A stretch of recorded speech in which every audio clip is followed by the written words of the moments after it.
Welcome everybody, my name is Marcus Stone, and in this video you will learn simple way how you can easily add cards to your YouTube videos.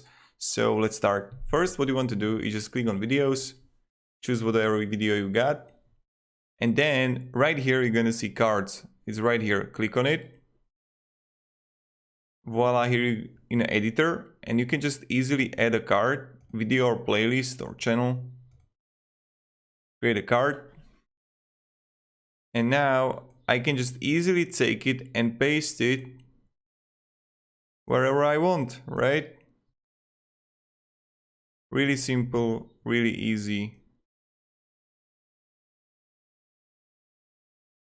And here it is. So this is how you can add cards, and all changes are saved.